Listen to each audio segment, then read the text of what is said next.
Hi everyone!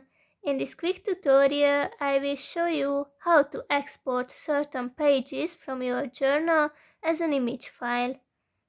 Open the journal app and then select your journal.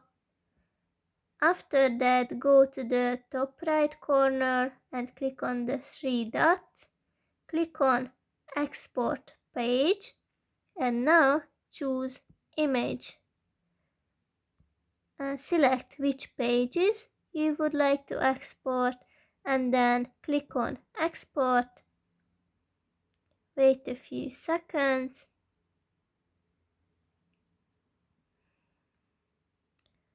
And after that, you can use your file. That's basically it.